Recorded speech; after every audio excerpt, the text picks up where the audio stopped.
Good afternoon, everyone. My name is Andrew Horgan, and I am the Chief Development Officer here at the Pioneer Institute. For those of you who are not familiar with the Institute, I'd like to just share that our mission is to empower our citizens with practical and innovative solutions to help provide the best education possible for our kids, to ensure that all citizens have access to affordable and transformational healthcare, and to promote public policies where the Commonwealth is a place where our residents have every reason to stay because the state is economically competitive, local businesses are able to offer plentiful jobs, and housing is affordable.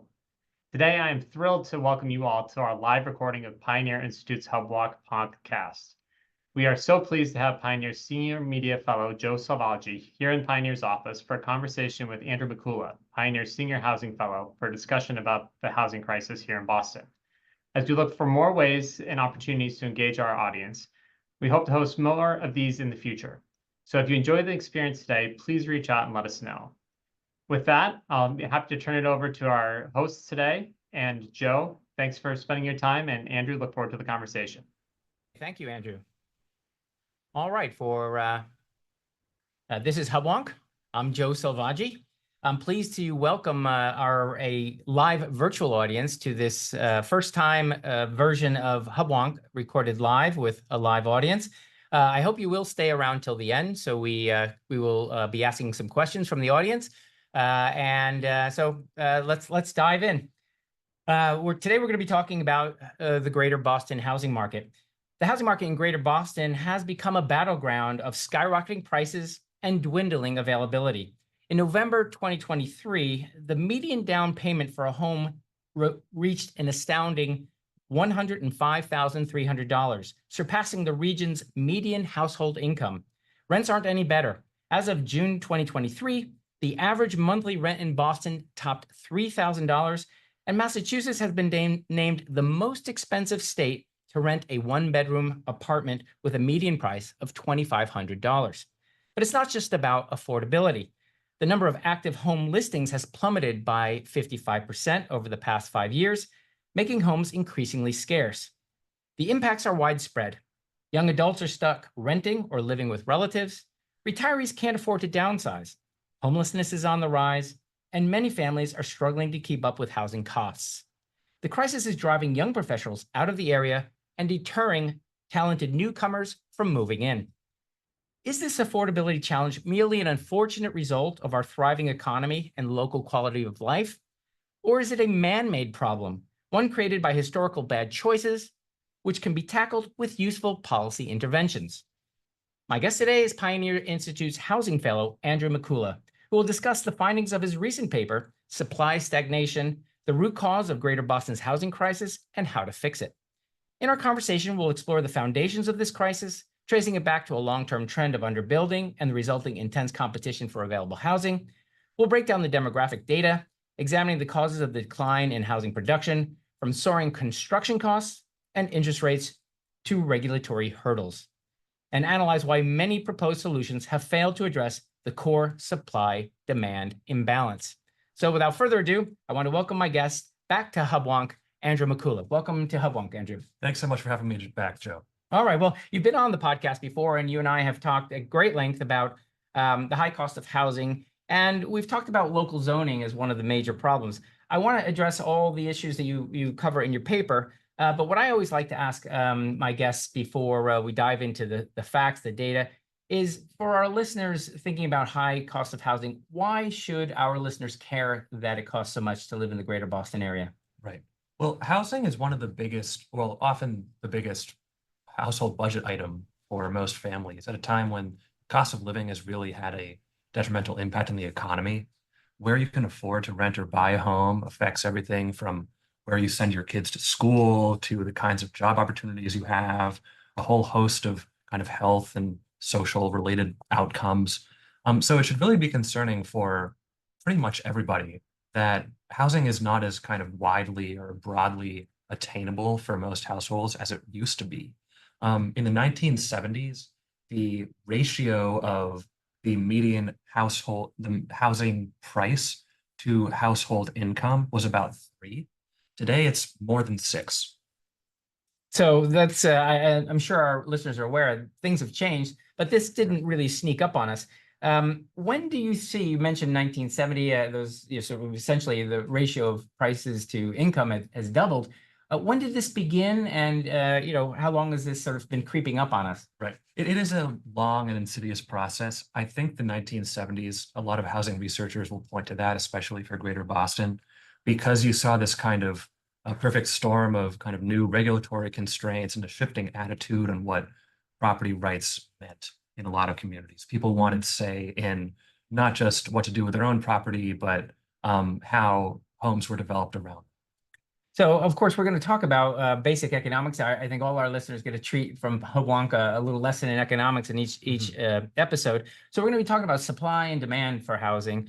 Let's start with the supply side of the equation. When you talk about in your paper how available houses are, we talk about Boston, Greater Boston. What are you talking about in there? Is it just downtown? Are we inside 128, or is it greater Massachusetts? It's a lot bigger than most people realize. So the definition I use in the paper is a 7-county region, 5 in eastern Massachusetts, 2 in southern New Hampshire.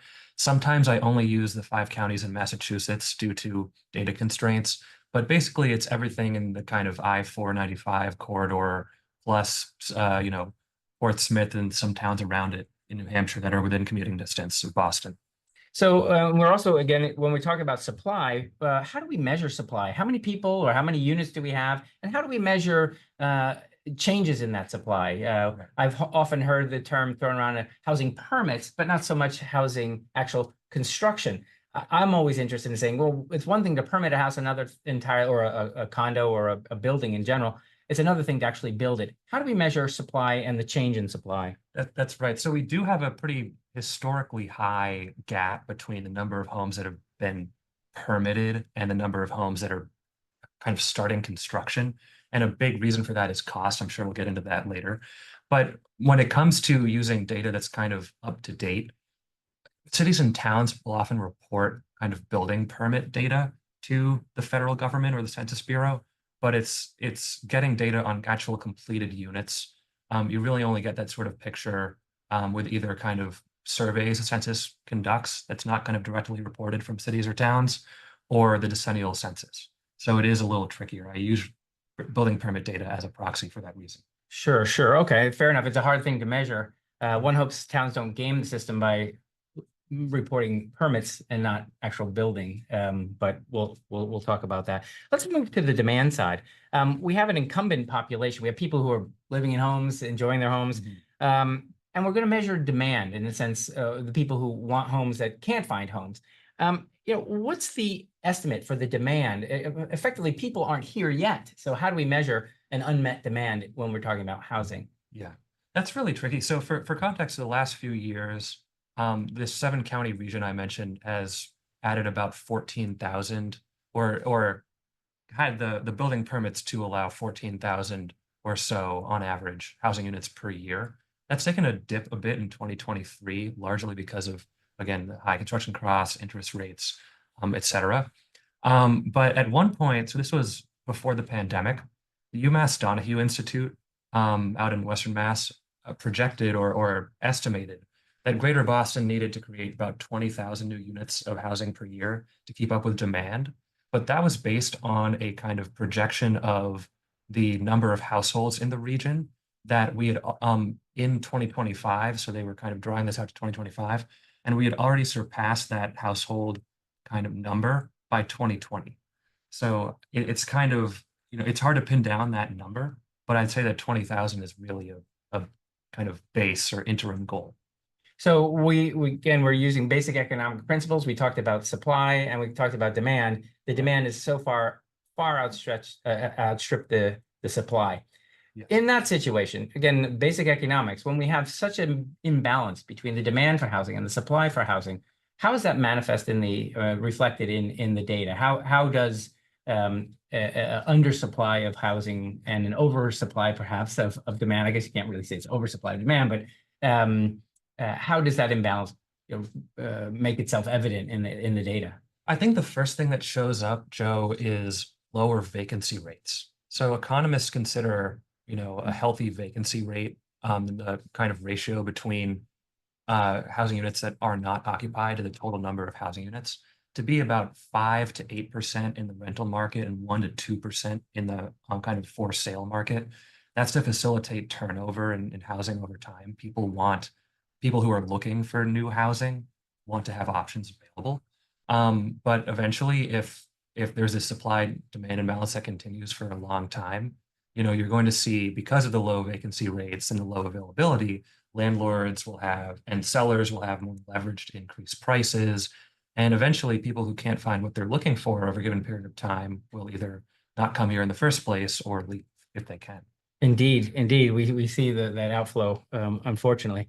Now, you and I are both, I suppose, at least amateur students of economics, and we know that when there's an imbalance between supply and demand, prices do go up, as you just mentioned. But generally, that's a signal to the suppliers to say, okay, people are willing to pay a lot for a house. Let's make a lot more of it. We know this works for almost all products.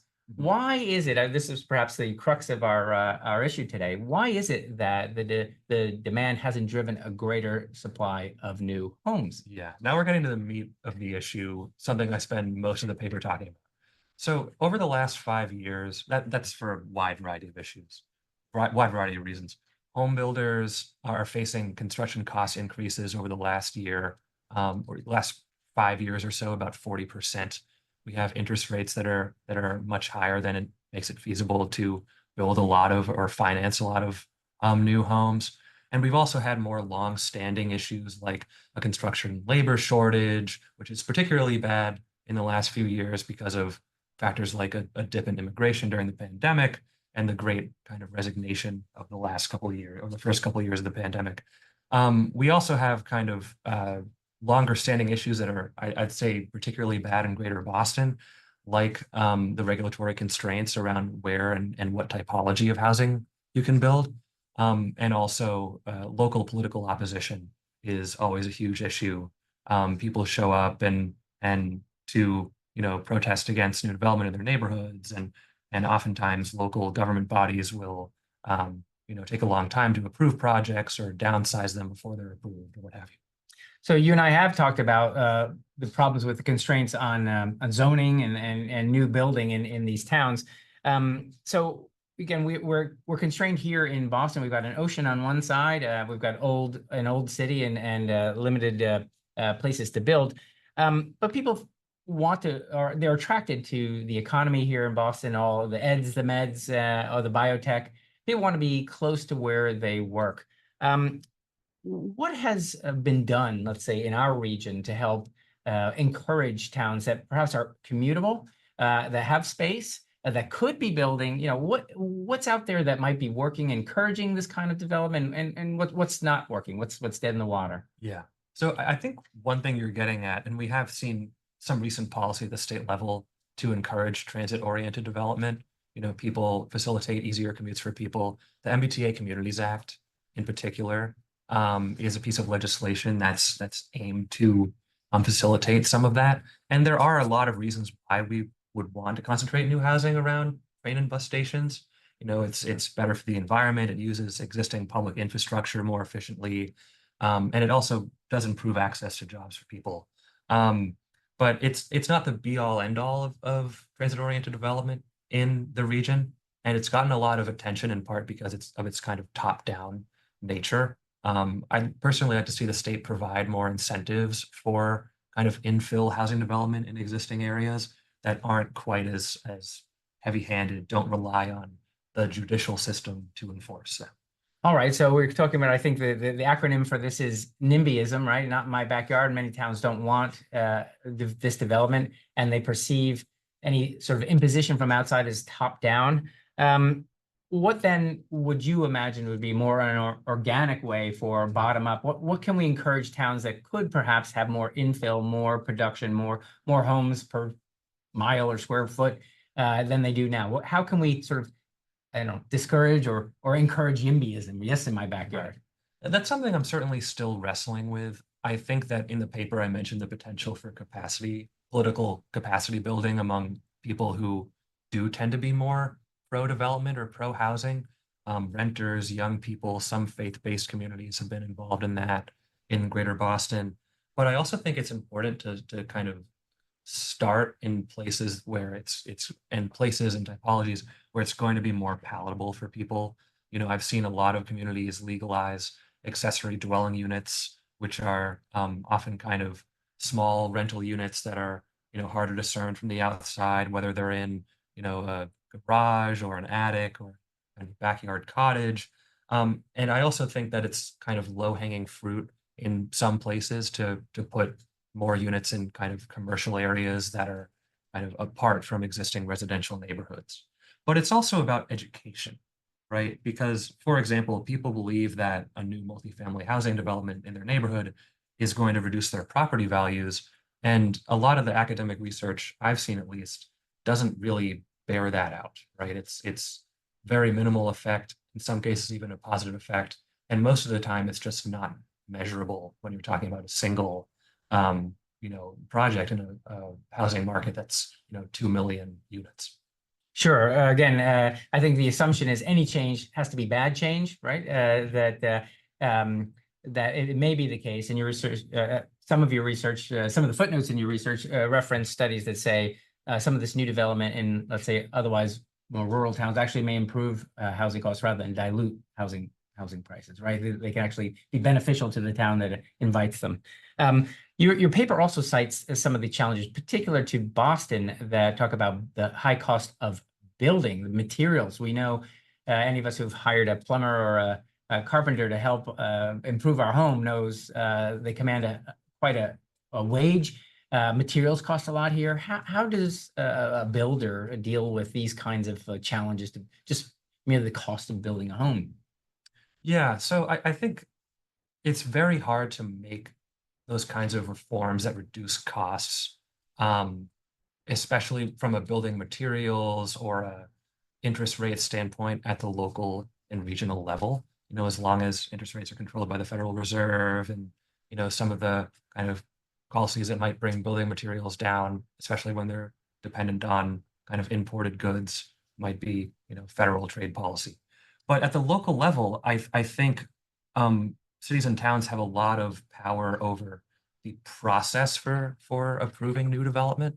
And what that looks like in practice often is, you know, potentially waivers for certain desirable types of development when they're going through the special permit approval process.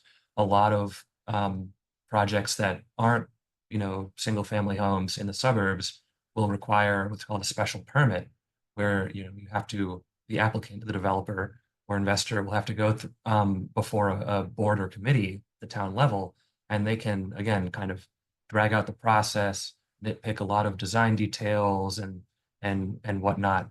And that creates a lot of uncertainty for builders at a time when they're trying to, you know, they're already dealing with risk on kind of the interest rate front, on the construction cost front, more broadly. I think that's an important point in that, as you say, it's risk, but of course, time is money. It's a cliche, but if it takes a very long time to permit a home, that adds risk, adds cost, and makes homes more expensive to build. So streamlining the approval process. Even if the project is eventually approved, you're still paying property taxes, insurance, financing costs, all the while it's kind of going through that process. I see. So your paper also, beyond mentioning the value of streamlining the approval process, talks about the requirements such as minimum lot sizes or even parking requirements. I've read a lot about parking requirements being a sort of an onerous issue, given that, you know, in a sense, particularly in these communities where you have access to mass transit and we become less sort of car dependent in this modern world. Are those parking requirements really helping to drive up the cost of homes and new homes? Yeah, first I want to touch upon the minimum lot size thing, because I think this is an issue where there are really a lot of regional differences within the United States, and New England tends to have especially large minimum lot size restrictions. So suburbs in the South and West will often require that you need 5,000 or 7,000 contiguous square feet in order to build a home. But in most suburbs of Boston, you're going to see minimum lot sizes like 20,000 square feet, which is about half an acre. Well, I saw in your paper, Texas has smaller lot size requirements than Massachusetts, Right. and they've got a lot of land. So, Right. you know, that surprised me in your paper. Right. And I also think, I mean, so academic studies have shown that when you kind of limit that policies like minimum lot size requirements both limit new construction activity and also make it so that the homes that are built are more expensive because you need to buy more land before the home can be constructed. And the same is true for requirements like parking minimums. It's essentially making it so that even in neighborhoods with excellent access to, urban amenities or public transportation, you need to create more space. You need to pave over more land. And in places where apartments are allowed, you might even need to create that parking underground, which is, cost tens of thousands of dollars per space. So my philosophy is if the bank that's funding the project or the developer who might think that the tenants will need parking or want parking, that's fine. But why should the government mandate that we pave over more paradise? Indeed, indeed. Uh, Perhaps even more controversial than requiring or not requiring parking is some of the other standards for building. I'm thinking about environmental standards, meaning they have to be carbon neutral or environmentally better than what came before it. What about these requirements, even with low-income housing, where either it's an environmental requirement or low-income offsets? They may be well-intentioned. We want builders to consider homes for people who have lower incomes. But what is the effect of, I'll lump them together, environmental requirements and also low-income offsets on the cost of building homes? Yeah, so I think what you're getting at is a policy called inclusionary zoning. Inclusionary zoning is basically when a city or town requires a developer to set aside a certain number of units for those making below a certain income in an otherwise market rate project. And that's great for the lucky few people who can move into those homes. But it's also, if the developer is able to do so, they're probably going to just offset that by raising the cost of the market rate units. And, there's also the risk that inclusionary zoning requirements, especially in an environment where we also have very high construction costs, very high interest rates, et cetera, it's just going to make projects kind of not financially feasible to construct at all. As for the environmental standards, I'll say that's something that's an object of current research of mine, and I'll definitely have more to say about that down the line. But I do think that it's not clear that the upfront costs of kind of putting in the new green infrastructure are able to kind of be captured on the back end by the builders and the investors and the people who are going to need a reason to build the units in the first place. And in part, that's because you have kind of in the interim lenders and appraisers who are not necessarily considering the energy cost or energy efficiency or whatnot when they go to kind of determine financing value of the home at the end of the day. Of course, right? If you have lower energy costs in the future, the net present value of that home is higher, but you just don't realize But it's not clear that all kind of the industry is kind of taking that into account at all levels. Right now, it's just on the developers to kind of eat the upfront cost and maybe or maybe not get the benefit down the line. So it's fair to say the more expensive we make homes to build, the more expensive homes will be to buy. Yeah. I mean, we're not going on a limb with that one. All right, so I want to shift our conversation a little bit to thinking about, okay, now we've got expensive homes. We've sort of outlined why they are expensive and the imbalance between supply and demand. And there's all kinds of creative policy ideas for addressing the high cost. I want to go through some of the good ones, but let's start with some of this humble host will say some that I consider less good ideas. I'm going to, let's get this out of the way early on. Why can't we just simply limit the rate of rent increases? Why can't we have the government say, okay, look, not everybody can afford half their income for rent. Why don't we impose rent control or rent stabilization, whatever euphemism we want to use, to help people afford homes that they might not otherwise be able to afford? Right. Well, hypothetically, I mean, we could require landlords to only increase their rent by a certain amount every year. But the problem is we can't force them to rent out those units in the first place. Intuitively, we would expect that landlords, if they had an alternative that was more profitable, would tend to gravitate towards that. And empirically, that's exactly what we see. there's a study a few years ago out of Stanford, I think, that looked at San Francisco rent control policies and found that once units that were subject to rent control, essential or landlords who had units subject to rent control reduced the rental housing stock by about 15%.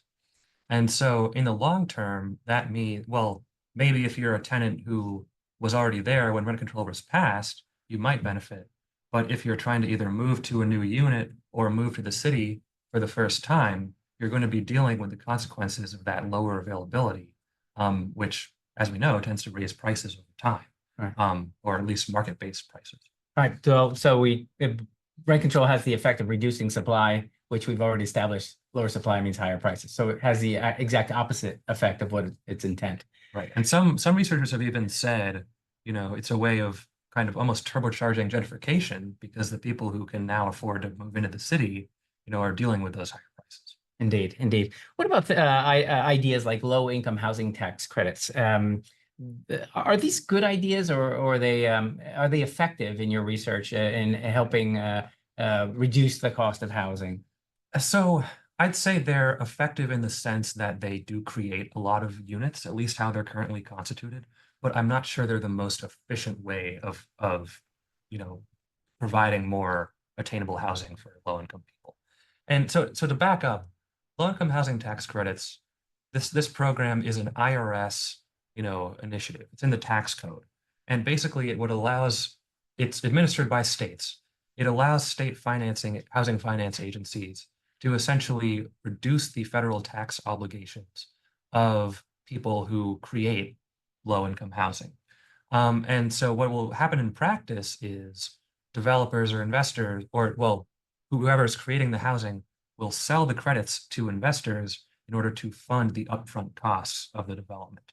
And the reason why that's a problem or can be inefficient is because even with LIHTC, you need to rely on a slew of other kind of government grants, low income, low interest loans, et cetera, to actually make that financially feasible at the end of the day. And all of those different programs are going to have different programmatic requirements. It just becomes extremely complicated and expensive, often more expensive than it is to construct market rate housing. And Let me, sorry, I know I'm talking a lot. I think what LIHTC gets right is that it adds to the supply. We do need more supply. I think the problem is it'll be more efficient if we allow kind of market rate supply expansion and then use nonprofit grants or existing programs to kind of buy older housing and preserve it as affordable. Because for the simple reason that new construction is kind of inherently more expensive than buying an existing home. all right, I want to circle back to that idea. But let's take the idea one step further. Rather than low-income housing tax credits, what about all, of course, what we knew about from, let's say, the 60s and 70s, actual government housing, where the government steps in and builds it itself and then invites low-income people to live there? I don't want to color or influence your answer, but why is this out of favor, and why might it be a bad idea? Yeah, it's definitely out of favor in terms of how many units we're creating. LIHTC creates many more units than public housing these days. But in short, I think most government agencies are not kind of well constituted to build and manage housing. There are a lot of self-imposed procedures, procurement, labor, pay rate requirements, et cetera, that are just too inflexible.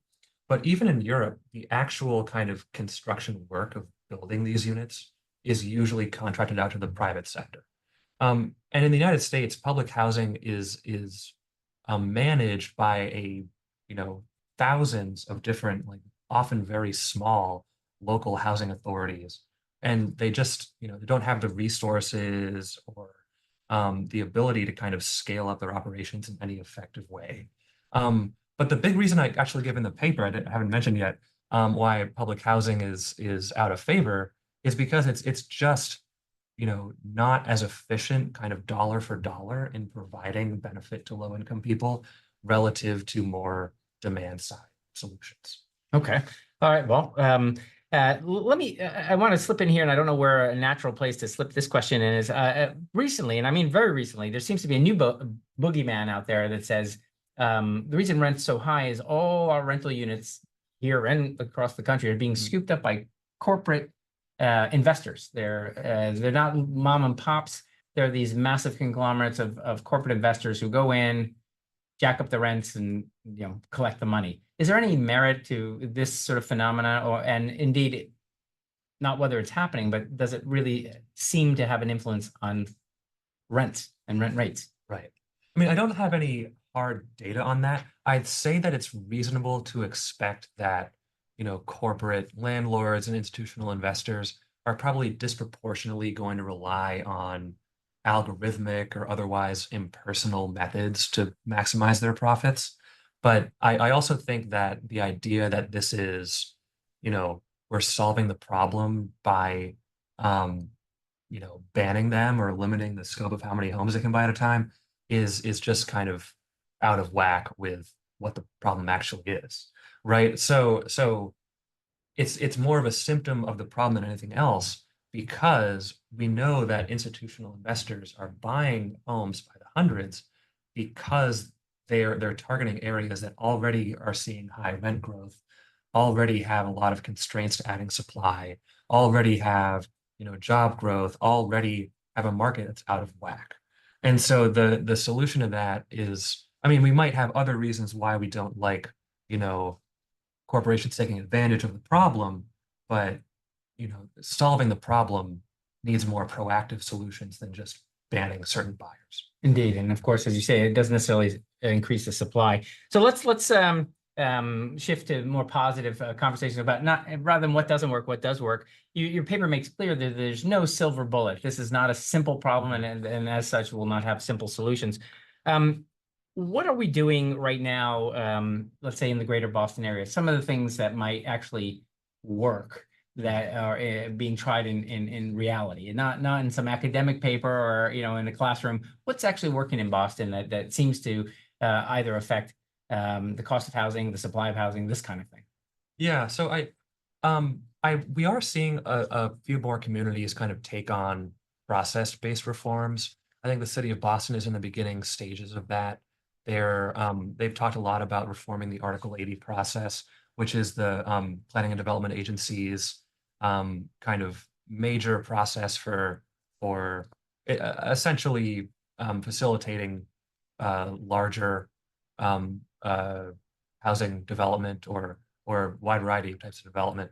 But the problem is, when this Article 80 was first passed in the 90s, it only really applied to a select, group of projects that were relatively uncommon in their size and scope. And right now in Boston, after a decade-long building boom and whatnot, those projects are really the norm. And so it's we need a kind of broader scope of reforms that looks at, well, how realistic is it to go through a process that comes with its own environmental review and a lot of discretionary approvals related to design and whatnot for all of these projects. And so I think cutting red tape in Boston will go through that kind of reform avenue. But in terms of addressing the kind of urgent needs of low-income households, I think most cities and towns probably don't have the resources to do that at scale. Boston has a kind of first-time home buyers down payment assistance program, which I think can help some people. But at a broader level, one solution that gives taxpayers a lot of bang for their buck relative to things like public housing and LIHTC is the Federal Housing Choice Voucher Program. Yeah. Okay, so again, you're singing our song. We want to talk about choice, right? So vouchers, you say, are something that might help encourage both people to be able to afford units, but does it perhaps even encourage supply by supply, with vouchers? Maybe indirectly. I think, you're definitely increasing the demand for housing with providing vouchers to people. But I think you need the limitations on supply still very much apply, regardless of whether the potential buyer is someone with a voucher or someone who's willing to pay market rate. If we have kind of restrictive zoning and a lot of the kind of hurdles that make development infeasible in most contexts. So we're getting close to the end of our time, and we're going to open up to questions shortly. I want to sort of combine some of my final questions into one. Your paper makes some allusions to the fact that regional cooperation could be harnessed to encourage more housing. We talked a little bit about top-down encouragement of housing, or bottom-up encouraging of housing. I don't know whether it's a carrot or a stick. What could regional cooperation do to ensure that we get the housing that we all want and deserve? Of course, the people who aren't here yet can't advocate for housing that doesn't exist yet. They can't be at the town meeting, so they don't live there yet. What can we do to proactively encourage these towns to voluntarily cultivate more building, more homes, more supply? Yeah, I think at its best, that kind of regional collaboration is a kind of bottom-up alternative to state mandates that we've seen with MBTA Communities Act and other policies in the past. But I have seen recently, chambers of commerce and kind of regional service providers related to housing really step up to bat on the policy side in terms of bringing people together who have a direct stake in making sure we have enough housing to serve a wide variety of people. And I just I would be remiss not to mention the kind of demographic shifts that have kind of colored this debate. I think a lot of, suburban communities have, seniors who live in, older single family homes who can't really afford to downsize and stay in their town. And so, arrangements like encouraging cottage courts to be created that have single level living opportunities for seniors would be great. And on the flip side, in cities, we have seen a lot of millennials move out of cities in recent years, but research suggests a big reason for that is because of the size and affordability of housing. And so finding ways via either density bonuses or expedited permitting in order to encourage kind of family size units in places like Boston and Cambridge, I think would be great. But back to the regional issue. I think we have also seen a lot of, in part also to encourage arrangements like that, the housing for seniors and younger people who are sort of starting to form families. We have seen a lot of organizations spring up at the local level in recent years that advocate for housing at a very local level. And I think that's encouraging. I think there's momentum there. And ultimately, I hope that, town officials will be accountable to those sorts of desires. Indeed. Again, we talk about this more or less on an academic level. But of course, if we want our parents who age near us, they need to be able to afford it. If we want our kids to be able to live near us after they graduate and get their first jobs. This is a problem for everybody. We can't just simply say, I've got a house, sorry, lower housing prices will benefit all of us, or more housing supply. So then I want to open this up to questions from the audience. Those of you who've patiently listened to me ask questions, I want to ask you to offer your own questions into the Q&A section of the viewership. And so I have see if we have any questions right now. Yeah. So Joe and Andrew, we have a couple questions from the audience so far. Andrew, one of them, you and Joe today have talked a lot about supply constraints as if they've been imposed by policymakers. But the audience member is wondering, aren't we really dealing with an area of the country that's already so built up that we've run out of space to build more? Right. So I'd say that a lot of communities in Greater Boston are built out in the sense that they don't have a ton of truly vacant land. They have homes on large lots. They might have strip malls. They might have kind of other uses that tend to be at a pretty low density.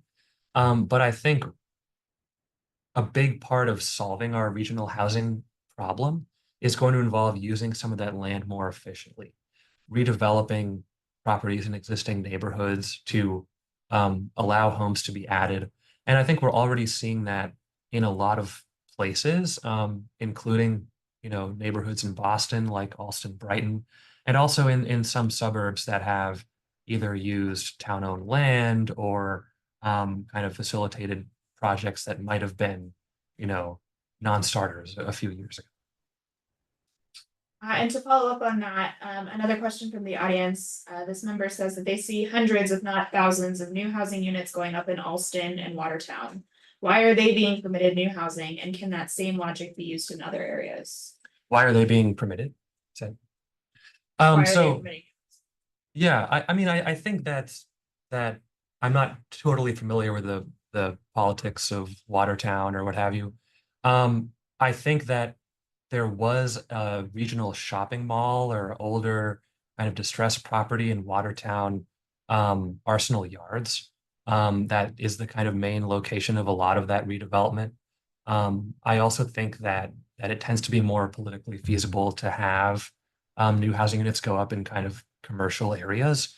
And so that may be part of what made that so feasible. What was the second part of the question? I'm sorry. If that same logic can be used in other areas. Yeah, I think it can. I think a lot of communities have, office parks, shopping malls that are kind of in distressed situations post-COVID. Certainly office space, downtown, downtown Boston, there's a kind of pilot program meant to facilitate the conversion of office space into housing. That might be a little different than what we're seeing in Allston, Brighton, or Watertown. But yeah, it's funny I mentioned Allston, Brighton in one of my responses in the very next questions. Allston, Brighton.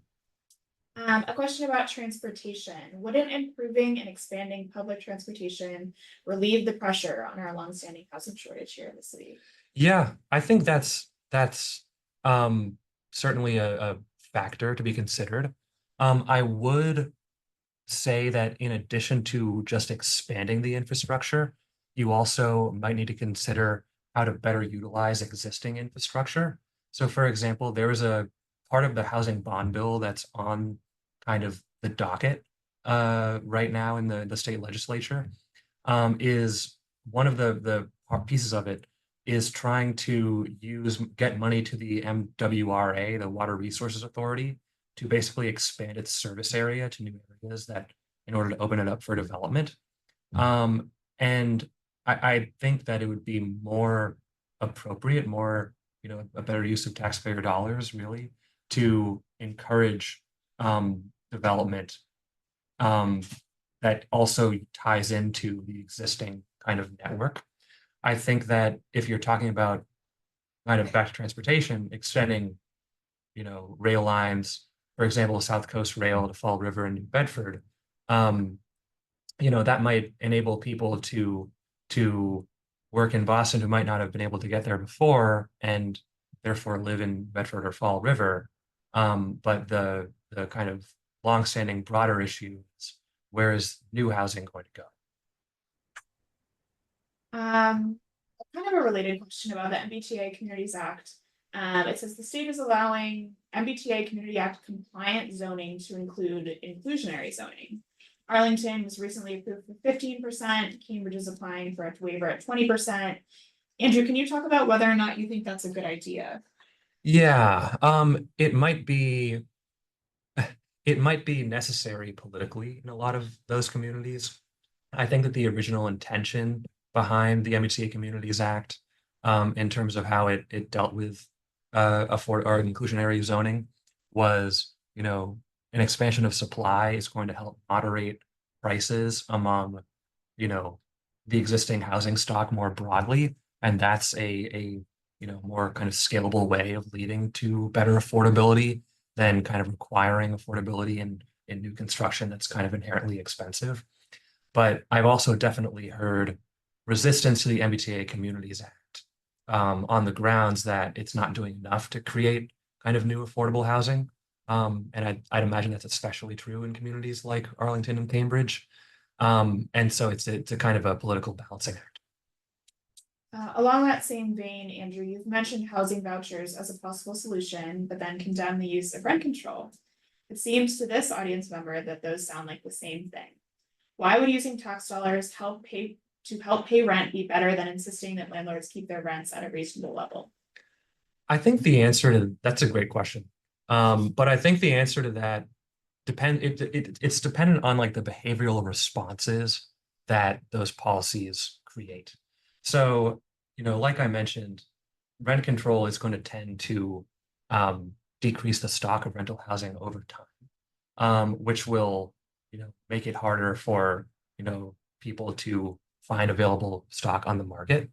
And housing vouchers, kind of might have the effect of creating new demand, but it's also connecting people to resources they otherwise wouldn't be able to find.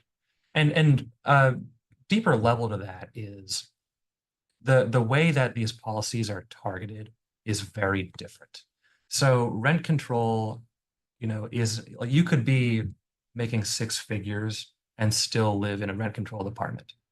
Whereas housing vouchers, I think it's 50% of the area median income is the cutoff for them at the federal level.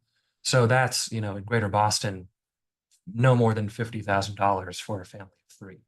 That's much more effectively targeted to the people who most need help getting access to housing. Great. A couple of questions about people who live near or in a town that has an MBTA stop. I have concerns that high density housing units are going to increase congestion in my town and overwhelm our local excellent schools. Why should we change the character of our town for the greater good of a housing community, even if residents don't want to? Yeah, I mean, not to be too, I don't know, but the answer to that, I mean, you said it's for the greater good in the question, right? But also it's, I'd say that there are probably members of the community that do want it or will benefit from it. They might not be the most vocal people in the room. But my experience has been, people who have a lot of concerns up front that might be, not jive with the reality of the scope of impact. And I think that's especially true with something like the MBTA Communities Act. People get freaked out over the kind of unit capacity required for zoning in these communities. And the reality is a lot of those units will not get built on any kind of recent time frame. I also want to speak to the kind of concern of school overcrowding, because I think that, well, first of all, a lot of communities in Greater Boston have seen declining school enrollment in recent years, especially public school enrollment. And when you're creating multifamily housing, it's the kind of concentration of students in multifamily housing tends to be much more sparse than in single family housing. So it's not uncommon to have, 100-unit apartment building that only has 15 or 20 kids in it, even in suburbs that have fairly good schools. And sorry, congestion is also an important, I assume that refers to traffic congestion. That's also an important issue. I think it's true that new development will tend to increase traffic congestion over time. But I think if you look at kind of the paradigm of transit-oriented housing and contrast that to the status quo in terms of the impact on traffic congestion, the status quo is not preferable. And that's in part because, I mean, the fastest growing community in Greater Boston in the last 10 years has been Hopkinton, where the marathon starts. And so if you're, creating new housing out in Hopkinton, that's creating a lot more traffic than if you do it in places that have better access to transit and are closer to major job centers.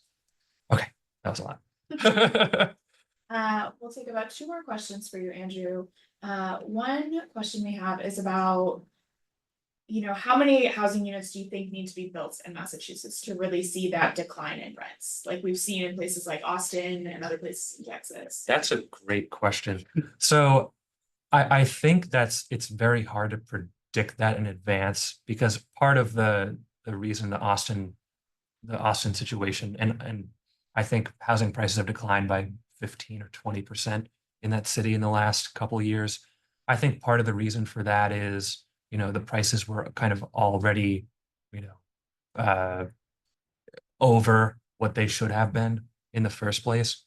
But I'd say that it would take a couple decades at least of building at a rate that we haven't seen in many decades in order for prices to actually come down. The most realistic option here is that we slow the rate of price appreciation enough to, maybe it's, at least below inflation. But I think that it's very tricky to convince builders to actually build more than it would take to just maintain supply at demand. Your final question, and I think this is a good one to end on. Won't this problem fix itself? If you believe that markets tend toward equilibrium, what's wrong with having high housing prices and having those who cannot afford it go elsewhere? Demand will meet our costly supply. So I'd say that as a matter of public policy, we should want people to be able to live in places that have high economic productivity, high kind of social capital, good health outcomes, low impact on the environment, excellent quality of education and healthcare, et cetera. And when you look at the areas of the country that are high cost coastal metropolitan areas that are really expensive right now, and the kinds of places that people tend to move to when they can't afford to live in those places, labor productivity and health outcomes, life expectancy, education quality, et cetera, is usually better in the expensive metropolitan areas. And so I would say that we're not necessarily, like under the current paradigm, where we have regulations and political kind of processes that make it very hard to build new housing. We've made it so that we can't reach that equilibrium, and therefore I'd say the kind of the premise of this question is people should just move somewhere else, but in equilibrium, I think they would want to move here. If that makes sense. Well, that's a good way to end the Q&A. I appreciate those questions from our audience members. Before I sort of close, I want to have you make a plug where, if we've piqued the interest of our listeners, where can they find your paper that just came out, your Supply Stagnation, the Root Causes of Greater Boston's Housing Crisis and How to Fix It? Where can they find your paper? pioneerinstitute.org. We have a page on kind of housing. We have a page on economic opportunity. All that's implicated in the paper very much. Awesome. Thank you very much, Andrew. I'm going to close the way I do my podcast. This has been another episode of Hubwonk. If you enjoyed the show, there are ways to support Hubwonk and Pioneer Institute. If you love the show, please like it on your iTunes podcatcher. If you want others to find Hubwonk more easily, it's great if you offer a 5-star rating or a favorable review. We're thrilled if you share Hubwonk with friends.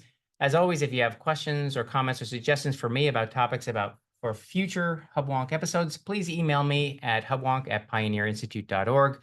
And of course, please join me next week for a new episode of Hubwonk. Thank you, Joe, and thank you, Andrew. On behalf of everyone who's tuned in today, I want to express my sincere appreciation for your insightful commentary on the housing crisis that the Boston area is facing.